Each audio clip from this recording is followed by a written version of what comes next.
முட்டு மரமாடும் ஐயா. ஏழை எங்க குடிசையெல்லாம் வெட்ட வழியாகும் ஐயா.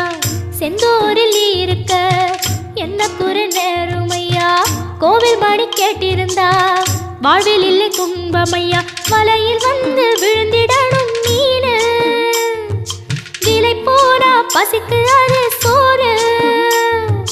உப்பு காத்து ஊத காத்து சுத்தும் கடலு கரைய பார்த்து சத்தியமா கோயில் கொண்ட சுப்பையா. எங்க குப்பத்துக்கு குல விளக்கு நீ.